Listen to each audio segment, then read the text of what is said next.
जम ट्रक रूपरे आसी 5 जनकु चापी जीवन नहींगला। हाँ आज्ञा, एमिति किछि मर्मान्तुद सड़क दुर्घटना घटी ब्रह्मपुर सहर हलदिया पदर ओभरब्रिज उपरे। आंध्रपटु एक द्रुतगामी ट्रक आसी रास्तारे जाउथुबा बाइक गुड़िक उपरे माड़ी जाइथिला।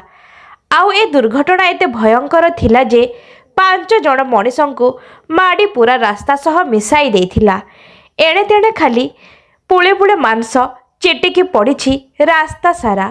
रक्त छिटा सहित से 5 जनक खंड विखंडित शरीर पड़ीथिला।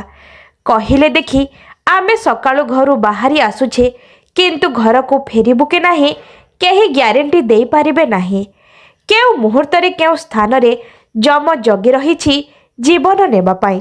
तेणु बंधुगण सबुबेले सतर्क एवं मुंडरे हेलमेट पिंधि गाड़ी चलांतु। खाली खाली रे चली जाइथिबा 5 जनकु जीवन पाई आम मुख्यमंत्री 4 लाख तांकर सहायता राशि घोषणा करिसंती। आहुरी 2 जन आहत होई डाक्तरखाना रे चिकित्सा हेउछंती।